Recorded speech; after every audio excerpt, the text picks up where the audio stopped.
Go.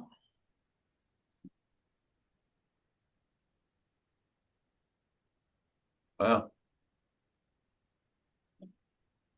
Here they come.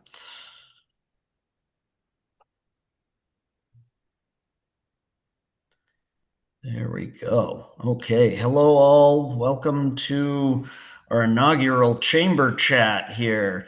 Thank you all for joining us for the first St. Lawrence County Chamber Chat. It's going to be, I think, a great event, and thank you for bearing with us as we try it out for the first time. We have with us today our guest kicking us off. Couldn't ask for a better person to kick us off in Mark Murray from Liberty Utilities. Welcome, Mark. Thanks. Thanks, Ben. Joining me, I'm Ben Dixon, the Executive Director of the St. Lawrence County Chamber of Commerce, and I'm joined with my colleague and buddy, Tom Graser, who Hello. is our community and member relations manager at the chamber, which is another fancy way of saying he's kind of a coordinator of everything but the kitchen sink. So we're pleased to have Mark with us today. The chamber chat is a effort to create connection and network between the businesses in our North Country community and provide the business community with some knowledge of one of our businesses and its leadership here, and share some of his wisdom with you all. These are some central aspects of the work and the mission of the St. Lawrence County Chamber of Commerce. We hope you find it beneficial. If you do and you're not already a member of the chamber, please do consider becoming a member. You can reach out to Tom and I at 315-386-4000, or you can check us out at slcchamber.org. So with that, I would like to share I'd like to get us started here at this point with our question portion of our conversation with Mark. And so, Mark, let's just start out here, and we'll dive right in. So, Tom's going to get us started here. Tom, why don't you kick us off with what you have for a first question for Mark Murray? Sure. Well, I have the most basic question, I guess. Who is Mark Murray? How did you end up as president of gas for Liberty Utilities here in New York? And what are some of the important and interesting experiences that you have had that paved your way to get here in St. Lawrence County? All right. Quite a wide question, and I'll try to narrow it down to a couple of key points. But thanks, Tom and Ben. First, just thanks for the opportunity and for everybody joining today. Really excited to be able to speak about the business and energy and the St. Lawrence County and the North Country.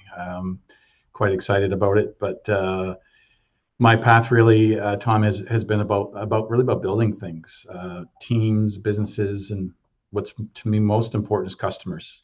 Practical solutions for customers. That's really at the heart of my background.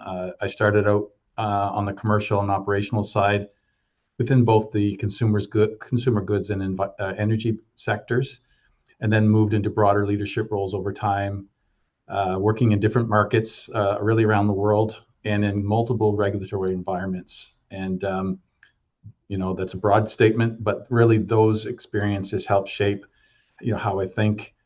And as they say, it really got me to the place of focusing on customers. It's why we're here, really to serve our customers and serve our communities. Investing in our people. Can't do it without people, and we have a solid group of people here in St. Lawrence County doing the work. Understanding the regulatory landscape. Again, St. Lawrence County, New York State is not alone in its regulatory challenges. It's a global issue. Regulatory is really the framework by which utilities work, and I'm sure we'll get into that in this conversation. And lastly, to me, it's about investing, finding ways to continue to invest in our businesses and grow our businesses. That's really what's been my background. So when the opportunity came to lead the New York gas business, it felt like a good fit because of all that. I've also lived and worked both in Ottawa and Montreal in the past, and I've had responsibilities across the broader region. So it felt very familiar to come here, and it really almost felt like coming home. The North Country has its challenges, but it's also real opportunity. And for me, it's a chance to lead a business that has a direct impact on the communities that we serve. So that's really answering your question. That's hopefully gives you a flavor of Mark Murray. That it does, Mark. Thank you very much, and I'd like to follow that with a question that I think touches on a couple things you shared there. Um, Firstly, you noted you've been all over the world, and then you said though that coming to the North Country was like coming home. So, in light of the fact that you've lived all over the world, but kind of came home to the North Country, what is it that makes the North Country special? Yeah, to me, it feels real. I mean, people. It's all about people. I've had great experiences on the people side from day one. I never forget when the moving truck arrived at the end of my driveway. It almost took seconds for somebody from the neighborhood to come in and welcome me, and it hasn't stopped. It continues today. And people take the time to get to know each other. They show up for each other, and I really feel that people take pride in the community. There's a tremendous pride in all the communities in the county and in the North Country, and that matters in business. Decisions that we make here affect local families, employers, and the broader community in a very direct way. And for me also, I discovered, just all the nuances of the North, and I think about it from the business perspective, strategically, we have more going on for us in the North Country than people sometimes realize. I'm coming in with fresh eyes. It did not take long for me, and Ben, you and I've had this conversation. We're energy rich. We are an energy rich region. Water, rail, legacy infrastructure, skilled labor, access to millions of people within a couple of hours of where we sit. And then we have a river that can take product to Europe if we so choose to do that.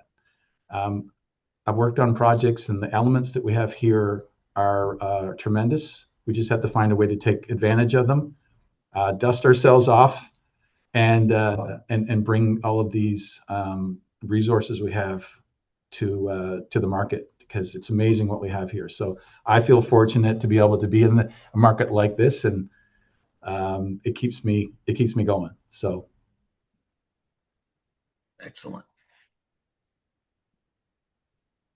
After Tom? after watching all the World Cup coverage over the past couple of weeks, I thought for sure you would mention ranch dressing in that answer, but maybe that'll come up later. Uh, maybe. well, when you're talking about energy, it's a big topic everywhere, especially in the North Country. What should business leaders know about energy costs and regulations and the trends that are trending? And what are the opportunities here in St. Lawrence County? Sure. Yeah, that's a very complex topic, as you say, and I'm hoping I don't make it more complex in my answer. But really, I'd say there's probably three key areas that I would say we should really think about. And I think the big point is that cost is becoming more complex. But it's important to put it in context to the region that we all live in. Unlike downstate in New York, the North Country does not have a natural gas supply problem. A lot of legislation that's being developed is because there's constraints on not only the gas system but the electric system. I think it's important that people understand we do not have an issue for natural gas in the North Country. We have abundant supply of natural gas, so we're in a strong position, and that's a major advantage for our customers and for economic development. Our natural gas costs are one of the lowest in the state, and it remains low compared with the other regions. And we're very competitive compared with electricity, propane, and oil. So that really positions our area in a really strong way. And that matters for households, but it also matters for existing and future manufacturers if they decide to come here.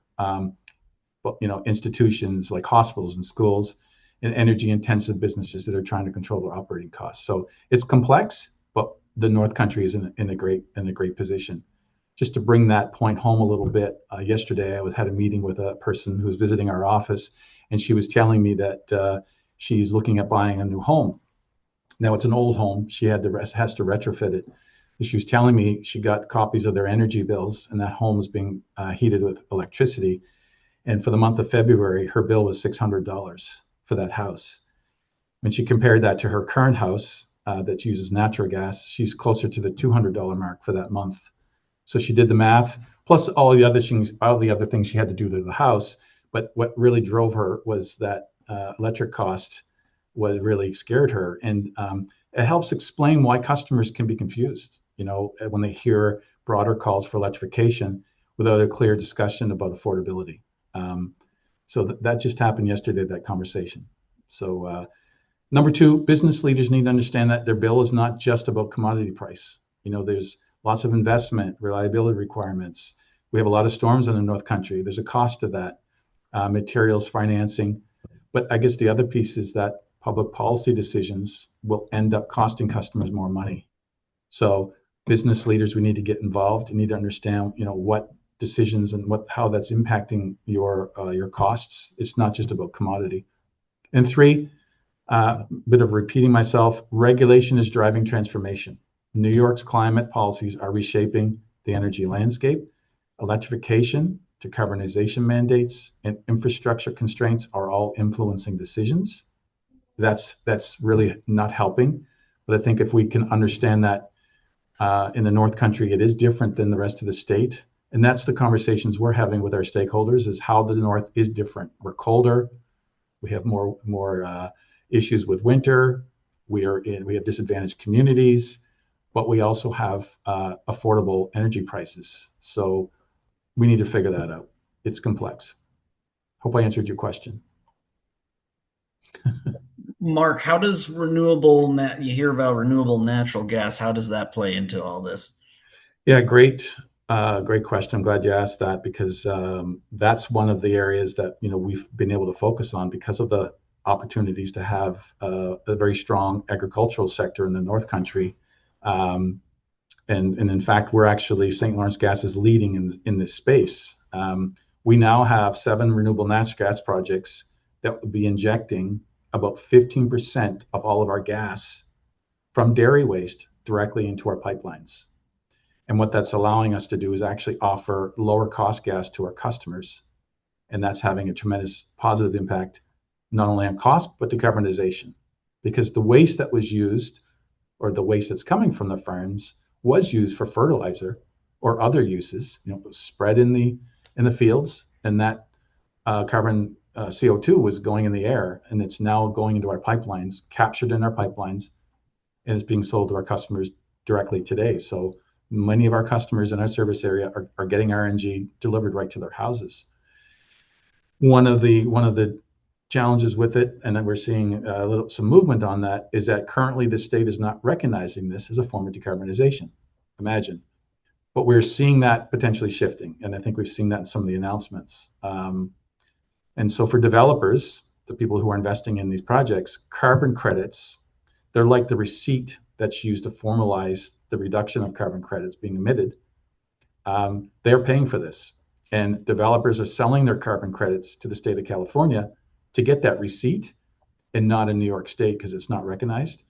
So New York is not getting the true benefit of that renewable natural gas. But if legislation changes, and we're working on that with our stakeholders, we'll see that shift, and you'll see the state get the benefit of that. So I think it's just a matter of time. Interesting.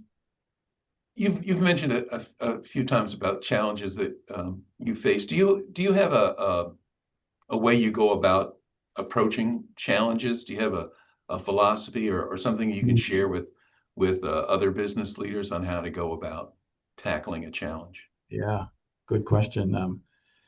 I have to go back to customer again, really, to begin there. stay customer focused.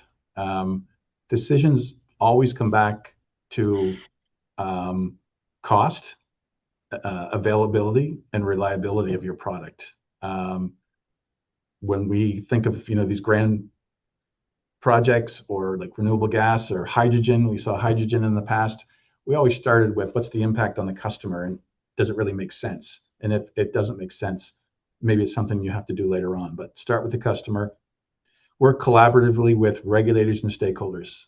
I'd say that's a big one. That big opportunity for the North Country is really working with your regulators and stakeholders proactively and collaboratively, trying to find solutions. Can't do it on your own. And then lastly, I say be adaptable.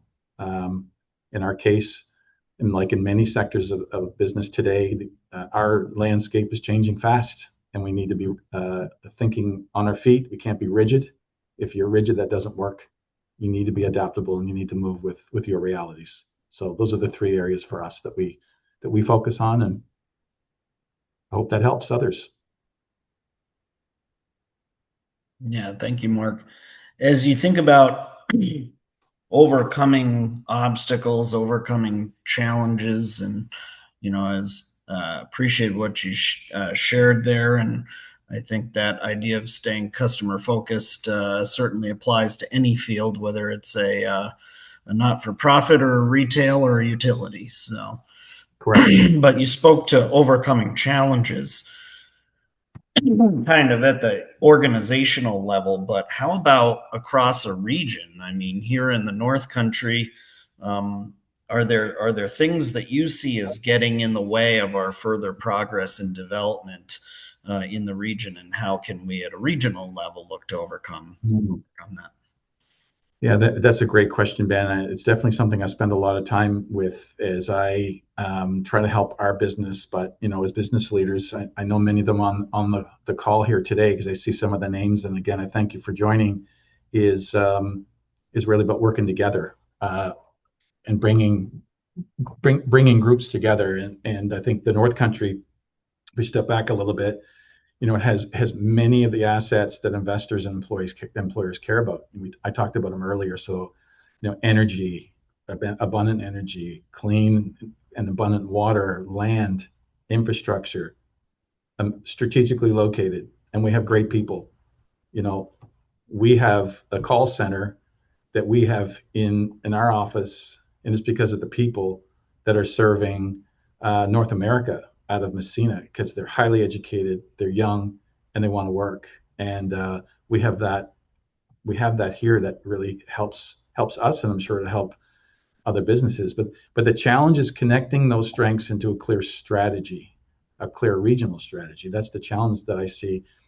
After decades of downsizing, much of the old industry has changed. There's very little left, but the legacy infrastructure is still here. That creates real opportunity. For Liberty Utilities, that Reynolds and Alcoa and other businesses that existed here and that employed thousands of people, our infrastructure is still being used today. If for some reason those industries reappeared in other shapes and forms, we could still serve them today. So the legacy infrastructure is still there. But what slows the progress and the use of those, I think, is the fragmentation that exists. Too often we have many communities, many agencies and businesses and utilities and policymakers working on pieces of the puzzle, but they're not always working in the same direction. So I think, to me, the way forward is a more regional collaboration and less siloed thinking. And if we focus more on solving problems together and less on why they are complicated, that's the big one that I get, is why this is too complicated. That can't happen because it's complicated. It's complicated everywhere, but other areas figure it out. And I think it's really about people coming together and making those tough decisions. And I think if we can work on those, we can move much faster than we are. The good news is we're talking about it, and we're talking about it more and more. And I definitely see that there's the willingness to do that. So I think it's complex, but it's collaboration. So when you talk about those things, what are the big things you think that St. Lawrence County has going for it when you talk about these collaborations? Yeah, and I hate to repeat myself, but it's when I first arrived here, I had my predecessor took me give me a tour of the area, and it took me literally the day. It's just, you know, all the infrastructure that we have here, the legacy infrastructure. I worked on projects in other parts of the world where we didn't have energy as an example, and projects failed where everything else was solved. Um, we have, again, energy, water. We have our location, people, cost structure. Is it perfect? No, but all those elements are here, and it's not just in Messina. It's in Ogdensburg. It's all the areas and all points in between. It's the region. It's bringing it together. We have a great value proposition for business. Um, we need to find a way to sell it, get out there and brag about it, because I'm telling you, personally, I've brought some people into this region and they shake their head and say, oh my gosh, this is a great opportunity. How come we're not taking advantage of this infrastructure? I think we just need to find a way to tell the world we're open for business, and not say it once, but it needs to be a very concerted effort. It's That's the value proposition. We have it. We just need to put it together. Awesome. Well, Mark, that's, we've kind of talked about things from the individual organizational aspects of overcoming challenges up through, the value proposition at the regional level. How about in your own organization? What should viewers, our attendees today, take away in terms of what's happening with Liberty Utilities? What should they know? What's happening, and what are your current goals and things of that nature? At the local level, it's continuing to maintain a reliable gas system. Again, we're in a part of the world where, especially in the winter, we've had instances where we saw 5 feet of frost, in the ground. You don't get that in other parts of North America. So it's unique. So reliability is a big part of what we do, keeping the system safe and dependable. And even that legacy system, while it's not being used, keeping it safe and dependable. The regulator and our customers demand it, so as they should. That's a big focus for us. We see it, in the news all the time, and rightfully so. Affordability. We have to help our customers manage their costs, especially in the North Country. I think we do a good job at that. Others could say, well, you could do it even better. Of course we could, but services are not free. But we're laser focused on costs, and that's I guess the other piece. And then transition. To me, this is the big one: is transition. How do we position the utility for a low carbon future? The CLCPA, the Climate Leadership and Protection Act, is law, and we support it. We support a decarbonized New York and a decarbonized region. I think we do a good job of it. The RNG discussion that we had, we're looking at other technologies as well to help achieve that. We were definitely in front of things like hydrogen, developing hydrogen, and putting hydrogen into the gas system. We were, I think, the only gas utility in New York State, yay to my team for doing it, where we actually created hydrogen. We blended it into our pipeline. We actually tested it. We had the commission, the Public Service Commission, alongside us the entire time. We're spending our time really trying to get the utility to where it needs to go from a transition standpoint. So those are, I'd say, the key areas for us. And then corporately, we are all over North America and international as well. So we're also, as we navigate through the utility world, we've introduced new systems, new people, new processes. SAP for us, we implemented SAP. So really, there's a lot of transition going on within the company, but it's really about becoming a premium pure play utility. And what's that mean? It's really about giving premium service to our customers, again, safe reliability and affordability. That's our focus. So wonderful. Thank you for sharing that. No worries. That's great, and I'm glad you're thinking about that transition because the world is certainly changing very quickly. Yes, It seems like the rate of change, especially in the last couple of years, has been accelerating it very has. quickly. And So, we're a very small utility, in the scheme of things.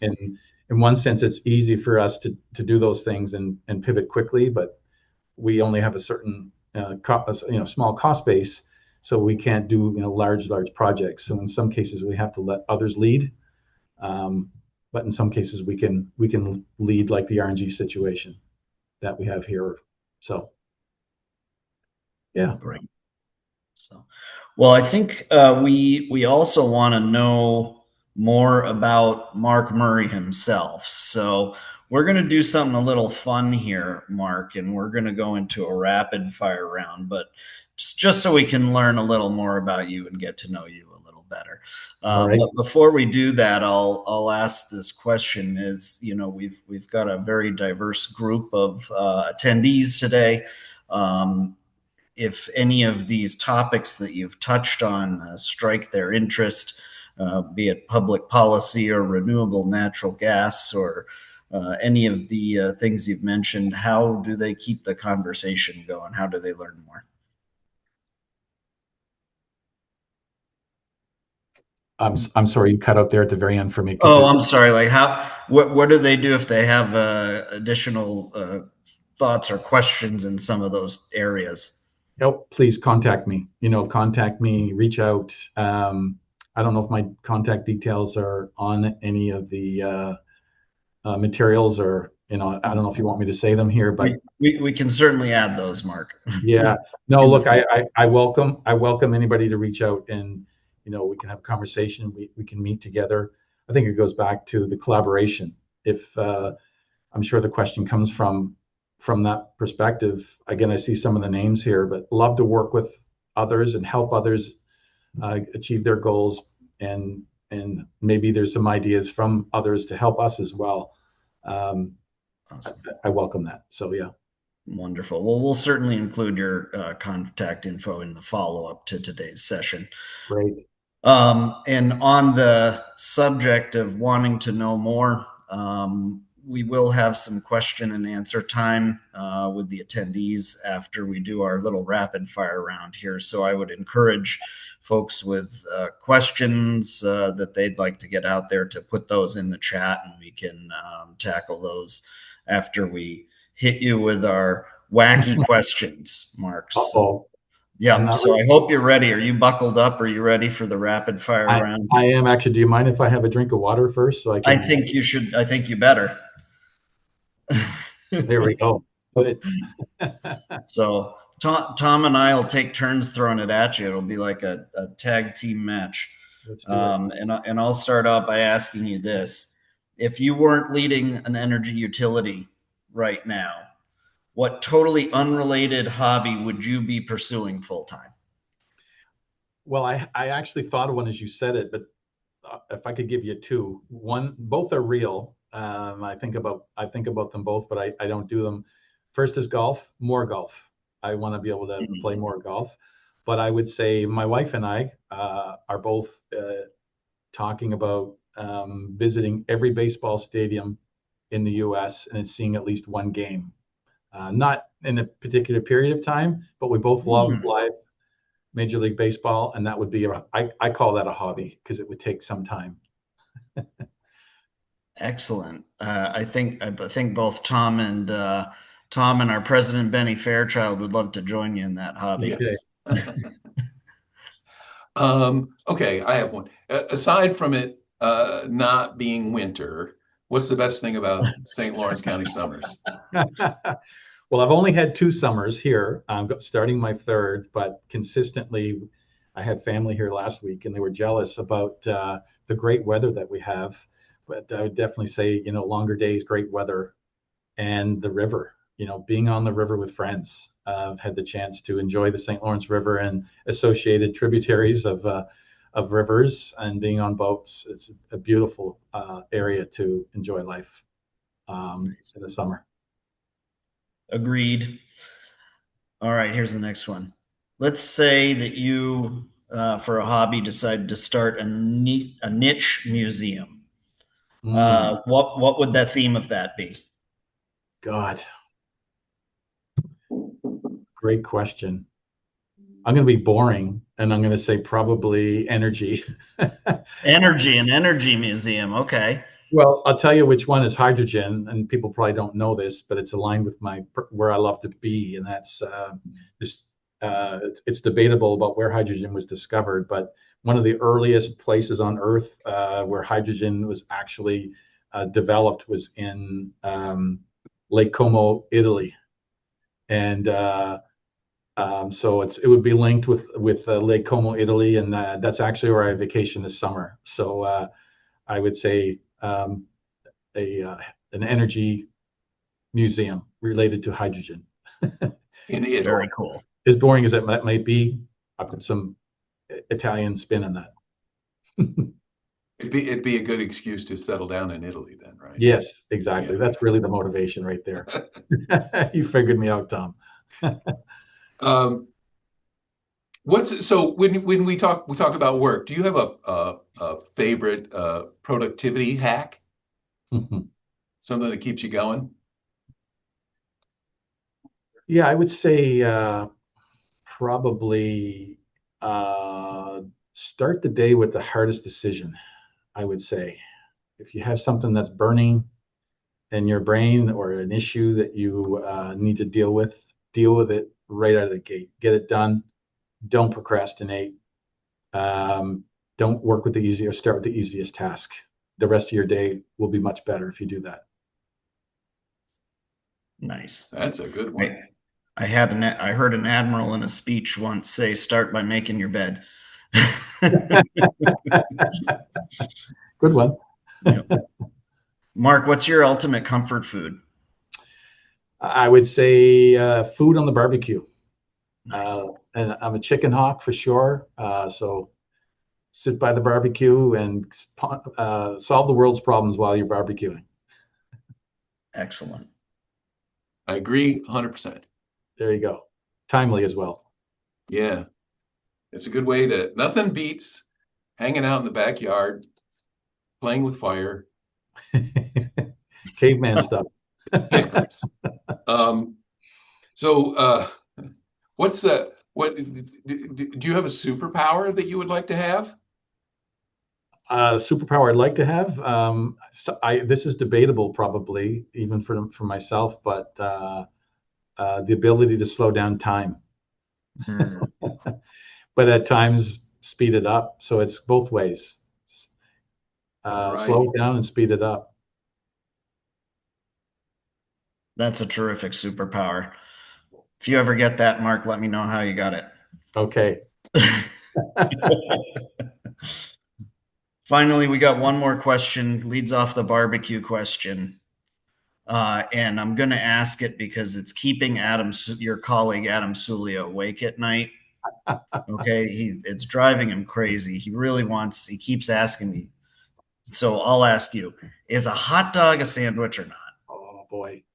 From the king of grills himself, he asks that question. A hot dog, a sandwich. Well, to me, a hot dog is a hot dog and a sandwich is a sandwich. So I would say no. It's its own thing.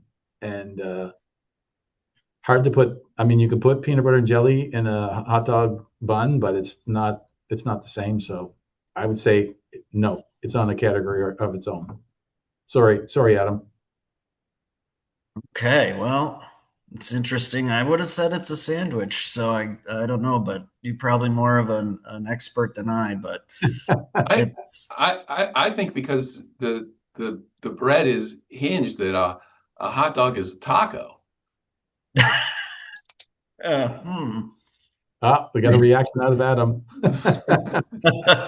Got a reaction. Well, I guess the debate continues. Yep. I think Adam appreciates the input. Yes. Wonderful. Oh my, the debate continues on whether the hot dog is actually a sandwich or not. Yep. Oh my. So, well, we're at the I think let's turn it over to the attendees. If anyone has a question, please feel free to put it in the chat or raise your hand, and we'll be happy to take any questions anyone might have for Mark, if any. If any, yeah. Otherwise, as he noted, we will be sharing his contact information. He's happy to follow up on the great subjects that we touched base on here today. So I'll give you give everyone a going once, going twice, sold. Okay, well, Adam's already clapping. I think he got a lot out of this, and I know I sure did. What do you think, Tom? Do you Yes. like all those questions? So we've got a question from Lauren French here in the chat asking, can we talk about collaboration? I just unmuted myself, if that's okay. Okay, that's fine. I'm joining as the president of Tawny and as a retired former superintendent.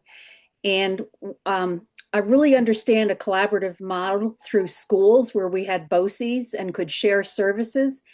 And I'm looking at the possibility of what Mark talked about with collaboration and trying to find, I think one of the things that's very difficult for nonprofits, and I know that that's moving out of Mark's domain, but how we can best capitalize on limited resources when small nonprofits still need a business manager and we still need insurances and we still need benefits for maybe one or two employees.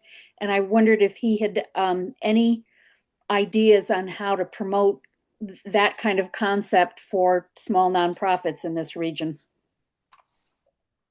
Yeah, Lauren, first of all, thank you for the question. I've actually been on a couple of boards where this is a topic, the Big Brothers Big Sisters and United Way. And I think as business, life has gotten tougher, especially during COVID, and costs have gone through the roof, that it was those groups who pivoted and came together in those areas that you talked about, the services that they all need and in order to operate.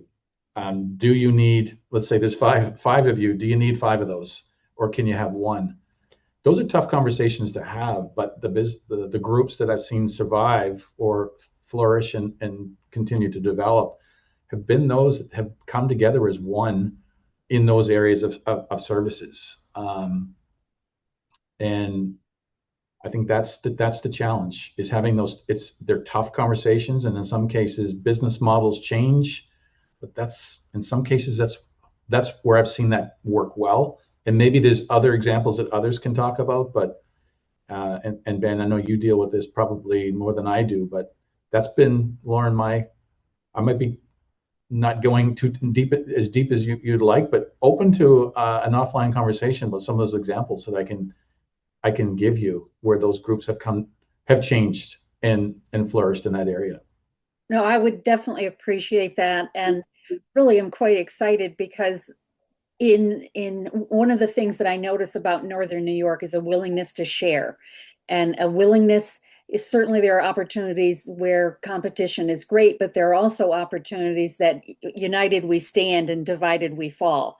And running a successful nonprofit through Tawny brings strength to the community and brings strength for people who want, to see other things. And I could certainly, you look at the Remington and all the different arts councils. So we do exist. It's just a matter of having someone with a lot more business acumen than certainly I have, of helping guide and lead and be a sounding board, or say, watch out, I've seen this happen and it's not successful, or here are things to look for. So I so appreciate hearing your conversation about energy and a willingness to maybe help us move forward in some of the other areas that we all struggle with. So thank you. You're welcome, and please, Ben's going to share my contact details. I look forward to chatting with you and talking through that. Lauren, I'd like to chime in as well on this. We're the Chamber of Commerce is 501c6 not-for-profit as well.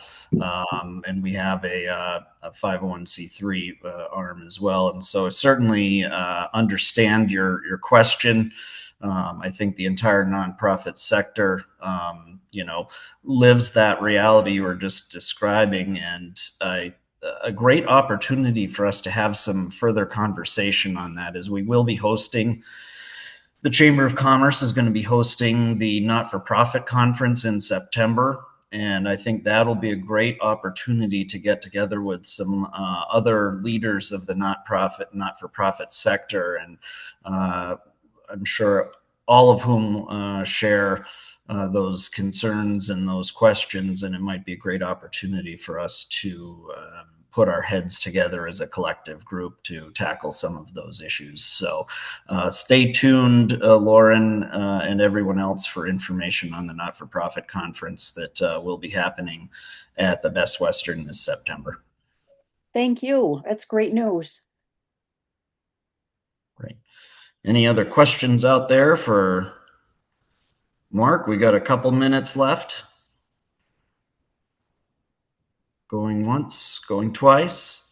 Okay, sold. Well, Mark's line is open going forward into the future, as is ours at the St. Lawrence County Chamber of Commerce. And again, I want to just reiterate that my thanks to all of you for attending this inaugural launch of our Chamber Chat series. We're hoping to do this regularly with business leaders from throughout the county. We hope you got a lot out of this. I know that I sure did. And Mark, we really appreciate you kicking off this program and sharing your wisdom and experiences with us, including your weighing in on whether a hot dog is a sandwich. So I will note that we will be sharing a recording of this session on our YouTube channel. You can look that up. It's SLC space Chamber space NY. I'm sure Tom will be getting it out there through all of his electronic communications that he's sending when we get that live. But please do share, if you found this valuable, please do share the link to the recording to those that you think would benefit from viewing this after the fact. So I also would just finally close out by noting the purpose of the Chamber Chat here was to help build connection in our region, help grow the network of the business community, provide some information about Liberty Utilities as one of our leading businesses here in the North Country, get to know its leader, Mark, a little better, and share some of his wisdom. And those are the goals of the Chamber Chat program going forward when we have our next guest speakers, and hope that you'll join us for those future episodes. This work is very close to the work and the mission of the Chamber. If you're not already a member of the Chamber, please think about joining us to support our work. You can reach out to Tom and I at 315-386-4000, or you can go to www.slcchamber.org to find out more about membership. So, Mark, thank you very much. Appreciate it. That was wonderful. Thank you. Really interesting and insightful, and we got a lot out of it. And I see clapping hands all over the place, so I guess everyone enjoyed it. So thank you very much, Mark. Thanks, Ben and Tom, for hosting this, kicking this off. I think it's going to be a great series of discussions, and I look forward myself to watching those. And thanks, Lauren, for the question. Look forward to chatting with you, and have a great rest of the week. Thank you, everybody.